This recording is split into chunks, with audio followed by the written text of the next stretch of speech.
Quand je suis sortie d'LMT là à 16h13, j'ai stoppé le taxi comme d'habitude en face. J'ai stoppé plusieurs taxis, on ne prenait pas. Il y avait un taxi qui était garé un peu plus bas. À un moment donné, il a démarré, il est venu vers moi. J'ai dit 500 Carrefour Kouaban. Il a accepté avec le klaxon, comme ils font souvent là. Il y avait le chauffeur, un monsieur assis avec le gant blanc devant là comme un... Mais il avait les allures d'un gars Bamoun. Il avait les allures d'un gars Bamoun. Comme par habitude, j'ai pris le numéro de la portière.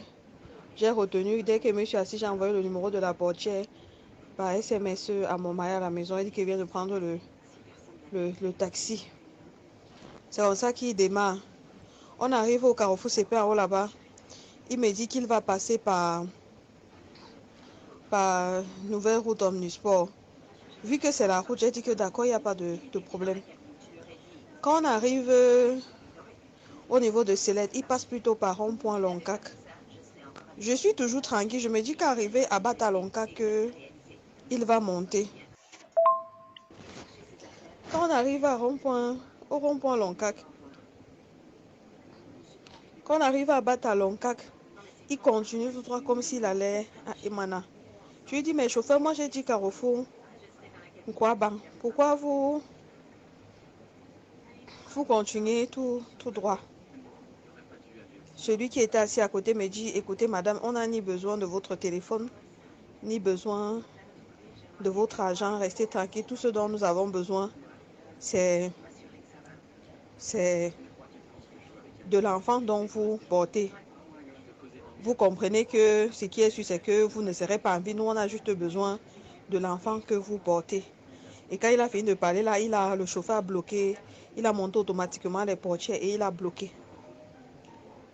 Celui qui était assis devant m'a dit de lui remettre le sac. Comme je n'avais même pas de sac à main, j'avais le plastique et le porte-monnaie. Il a pris mon plastique, mon porte-monnaie et mon téléphone. On a commencé à rouler. On est arrivé au Hemana, on a traversé, on est arrivé à Olembe. Il y a une nouvelle route. Il y a une route là qui mène en Kolmeseng. Je ne sais pas si c'était le lieu de rendez-vous, mais on est parti jusqu'à Kolmeseng. Quand on arrive en Kolmeseng, il gare à un niveau. Donc, je connais quand même la route qui part vers Omnisport, là, vers Kolmeseng. Donc, il gare à un niveau que je ne connais pas bien. Il prend le téléphone, il appelle, il commence à causer. Après, il dit à son ami que, au fait, c'est plutôt à Mendon qu'on doit partir au lieu du rendez-vous. C'est comme ça que les gars reprennent la route. Ils sortent avec moi. Je me reconnais l'endroit quand on est au terminus. Au terminus, donc, ils décident de descendre par Emombo. Sauf qu'ils se rendent compte, parce que la route là en chantier, ils se rendent compte que la route est en chantier. Ils décident de partir passer par Essos, en passant par Madison, pour ceux qui connaissent un peu la route des Essos. On arrive vers le carrefour Essos à côté de Dorf. Il fait donc un mauvais déplacement. Et heureusement pour moi, je ne sais pas, il y avait un policier, je ne sais pas s'il dirigeait je ne sais pas ce qu'il faisait là, mais il s'est placé devant lui, il a dit, monsieur, remettez-moi les papiers de la voiture, du véhicule. C'est quel le commissaire a commencé le policier a commencé à faire les bruits. Le monsieur a remis les papiers de la voiture. Et moi, j'ai tapé la portière avec les mains. Celui qui était là dit que restez tranquille. J'ai dit au policier, comme le chauffeur a baissé la vitre, que s'il vous plaît, je voudrais sortir. Je veux respirer. Le monsieur qui était assis de l'autre côté en gants blancs dit, mais chérie, tu veux respirer comment? Ça va, non? Je dis, chérie, comment? Il me dit, non, il dit au chef que chef, c'est ma femme là. Comme vous la voyez là, elle est presque à terme. Vous savez, les femmes enceintes sont capricieuses. C'est où j'ai dit au policier que non, je ne suis pas sa femme. On ne se connaît pas. Ils m'ont porté depuis la rue, ses pères. Et depuis là, on ne fait que tourner. Je ne sais même pas où les gars sont en train de m'amener. Tout ce qu'ils m'ont dit, c'est que ils voulaient l'enfant ils veulent mon enfant. C'est comme ça que le policier l'oblige à ouvrir la porte. Et comme le policier parlait fort, les gens ont commencé à s'intéresser à ce qui se passait. Le policier lui a dit, déverrouille, tu ouvres les portières. C'est comme ça que le gars déverrouille. Il ouvre la portière. Je profite donc, je sors. Bonne soirée. Je sors donc, le policier me dit, madame, c'est quoi? Je dis, ces gars m'ont porté depuis la rue Zépère. Ils m'ont dit qu'ils ne veulent pas de mon argent, ni de mon téléphone. Tout ce qu'ils veulent, c'est l'enfant qui est à moi. Et en me disant qu'en fait, ils m'ont fait comprendre qu'ils allaient m'ôter la vie pour pouvoir prendre l'enfant.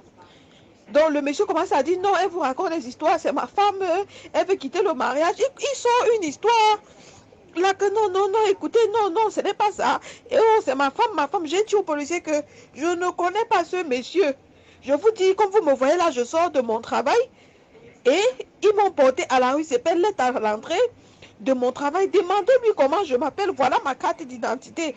Demandez-lui. Et comme le gars n'avait pas jeté un coup d'œil à ma carte d'identité, il ne pouvait pas donner mon nom. Il a commencé à donner les noms à Bamoun là. C'est où le policier a sorti son émetteur récepteur là. Il a commencé à appeler, il a appelé le renfort. Les autres, l'attroupement, ils ont commencé, les gars ont commencé à dire, vous ne bougez pas, vous allez rester là. Le policier a eu le réflexe de retirer la clé du contact de la voiture. C'est comme ça que on attendait la patrouille. Moi aussi, avec mon état, les pleurs par-ci, par-là, le policier a demandé si je pouvais appeler. J'ai appelé mon mari pour expliquer la situation, que non. Il y a un policier qu'on a trouvé là, heureusement. Je suis sortie. Il faut que tu viennes parce que moi, je ne peux pas rester là. Il faut que tu viennes, vous allez rester voir comment vous allez gérer.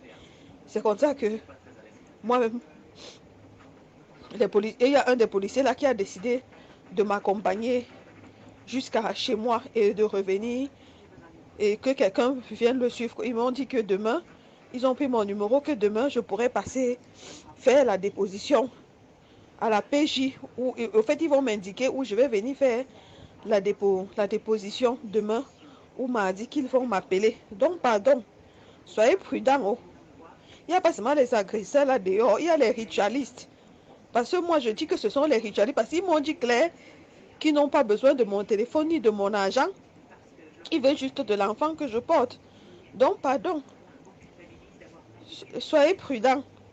En plein 16 heures comme les autres. Donc, ce n'est même pas une histoire de la nuit. Donc, pardon, soyez prudents. Le bébé et moi, on va bien, même si on est un peu troublé et perturbé là. Nous allons bien. Bonne soirée.